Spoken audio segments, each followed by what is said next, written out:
So I received my undergraduate degree in mechanical engineering with the pre-med option at the George Washington University. While I was there, I actually did a summer research opportunity with Professor Yinling Shen, where I learned about coordinate measuring machines. Also was an EKG technician at the Washington, D.C. VA hospital. And I also spent a summer at the United States Department of Transportation National Highway Traffic Safety Administration Office of Defects Investigation.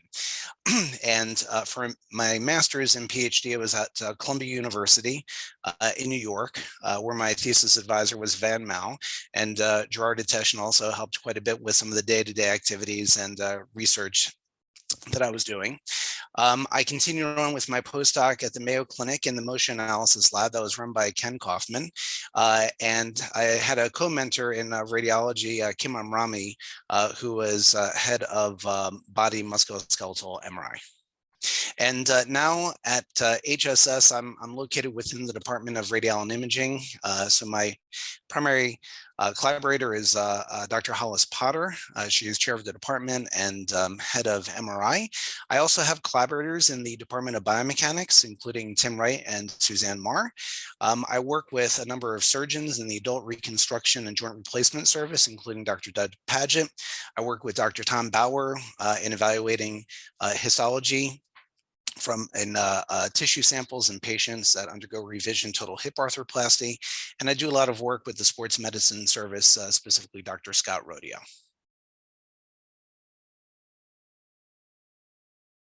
So my current research focuses on using novel magnetic resonance imaging techniques for the musculoskeletal applications. And the work that we do is really greatly influenced by the patients who come into our clinic, and that the projects are collaborations between engineers, radiologists, and surgeons. I utilize quantitative MRI as a biomarker to evaluate the initiation progression of degenerative joint disease and articular cartilage using T2 and T1 row mapping. I also use these quantitative MRI techniques to characterize tears and postoperative healing of the meniscus in the knee using ultra short echo imaging and the associated 2-2 star maps. And finally, I use some advanced MRI techniques to evaluate soft tissues around total joint replacements, such as total hips and total knee replacements, and being able to aid those patients who come to the hospital. Most recently, the biggest challenge has been due to COVID. I work in a hospital and people are a little bit reluctant to travel. And the studies that I do are patient-based. So sometimes it's a little challenging to get the patients in, but even so, many patients are eager to continue participation in my studies and they understand the importance of the work that we're doing and that they're contributing to.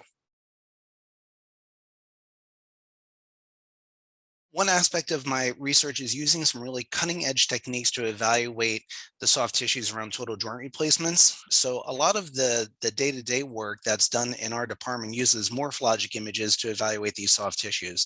So the nice grayscale images of tendons, ligaments, and muscles. So what I'm trying to do is really push quantitative imaging, and that uses some of the background physics that goes into creating these nice grayscale images to give us an idea of the biochemical composition of these tissues.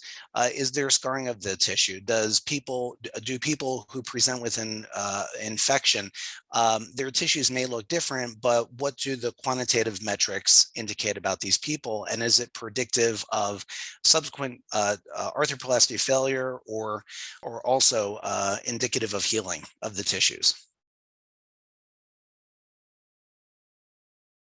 When I'm not in the lab, I can usually be found at home with my kids playing with our two standard poodles. I'm also an avid photographer.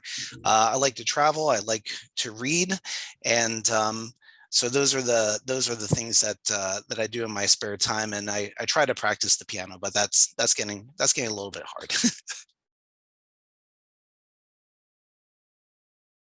So our lab is truly multidisciplinary. We are composed of radiologists. We have engineers in the mechanical and biomedical background. We have MRI physicists, we have athletic trainers.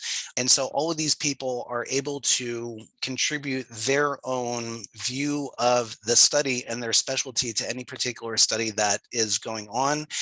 We have people who are highly involved and interested in sports, and they do a great job of translating some of the sports lingo to me, to somebody who doesn't really follow sports that much.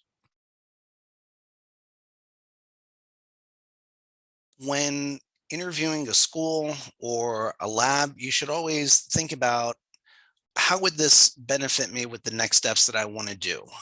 If you want to consider academia, what has been the path of previous students who have completed the coursework? If you want to go into industry or start your own company, is that something that's commonplace in the environment that you would like to, in the different environments that you're considering?